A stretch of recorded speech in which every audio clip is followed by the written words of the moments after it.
All right, let's talk about a problem we all face, that feeling that there just aren't enough hours in the day. Well, today we're going to show you how to stop racing against the clock and finally take back control of your time. Yeah. Does this feel familiar? The to-do list that just keeps getting longer, the constant feeling of just trying to keep your head above water? It's a super common and, let's be honest, really stressful way to live. But what if the answer isn't about cramming more stuff into every single minute?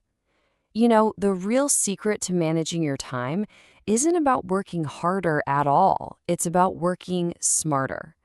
It's a total shift in how you look at your day. So here's our game plan. We'll kick things off with that working smarter mindset. Then we'll get tactical and plan our attack.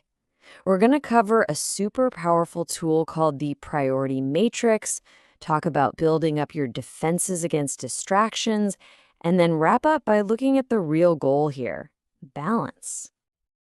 Okay, first things first. Let's be really clear about what we're talking about. This is not about trying to find some secret 25th hour in the day. It's about creating systems that make the hours you actually have way more effective. And here's the best part: time management is a skill. It's something you can actually learn and get better at. It's all about being intentional, planning how you spend your time to really boost your effectiveness and, yeah, your productivity too. So look at this. On the left, you've got working harder. That's that frantic multitasking mode that just leads to burnout. But on the right, that's working smarter. And it's all about knowing yourself. Are you a morning person? Great. Tackle your toughest tasks then. A night owl? Save your creative work for the evening. It's about matching the task to your own natural rhythm. So, now that we've got the mindset right, let's actually build the blueprint for a productive day. This is all about being proactive, right? Not just constantly reacting to whatever gets thrown at you. And the foundation is built on three really simple but incredibly powerful steps. First, get everything out of your head and onto a to-do list. Seriously, just write it down. Second, use a calendar for your appointments and deadlines. And third, if a project feels huge and overwhelming, just break it down into smaller, bite-sized steps. It makes it so much easier to just start. Now this is the 2-minute rule, and it is a game changer. Just think about all those little things you put off: replying to that one email, making a quick phone call. If you just do them right away, they never get a chance to pile up and become this huge mountain of stress. Okay, so we've got our list of things to do. But now for the million-dollar question: what do we do first? Well, this next tool is basically a GPS for your to-do list. It tells you exactly where to go next. And that really is the hard part, isn't it? Our day is just full of things that feel urgent. That little ping from a new email, a coworker stopping by with a quick question. But are those things actually important? That's the conflict we have to solve. And this is how we do it. This is the Eisenhower matrix. It helps you sort every task into one of 4 boxes. So if something is both important and urgent, you do it now. No question. If it's important but not urgent, think long-term projects, you schedule a specific time to work on it.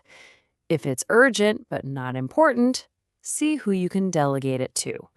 And finally, if it's neither urgent nor important, just delete it. Get it off your plate. This brings so much clarity. All right, now that you know what to work on, you have to protect that time. Because let's face it, the world is practically designed to steal your attention.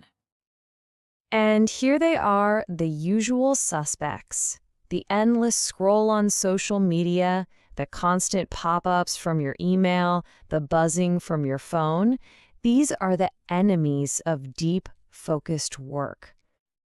15 minutes. Doesn't seem like a lot of time, does it? But what if I told you this number is secretly wrecking your entire day? Because that's the hidden cost. Every time you get pulled away by a quick interruption, it can take up to 15 minutes to get your brain fully back into what you were doing. Think about that. If you get interrupted just 4 times in an hour, you could lose that entire hour just trying to refocus. So, what's your best defense? It's learning how to say no, politely, of course. Setting boundaries by saying something like, hey, I can't look at that right now, but how about I circle back at 3 p.m.? That protects your focus and shows you're serious about your priorities. And it's not just the external stuff we have to defend against. Sometimes the biggest enemy is, well, us. Perfectionism can keep you stuck for hours. Just remember this little phrase. Getting something finished is almost always better than endlessly tweaking something that's already good enough. So we've covered the tools, the tactics, but now let's talk about the why. Why are we even doing all this? The real reason goes so much deeper than just checking things off a list. And let's be crystal clear on this. The goal of all this is not to fill every single second of your day with work. That's not success. That is a one-way ticket to burnout. This is the real goal. This is why we do it. The point of these strategies isn't just to be more productive. It's to build a better life. It's about cutting down on stress, creating space for hobbies, making real time for your family and friends, taking care of your health, actually enjoying life. And here's a simple way to make that happen. Treat your personal time with the same respect you give your work. Schedule that walk. Put that coffee with a friend in your calendar. Book that gym session. Protect that time. It is every bit as important. So we'll leave you with this question, because all this knowledge is only useful if you actually use it. So what's the one thing, just one small thing, based on what we've talked about, that you're going to do differently today to start taking back your time?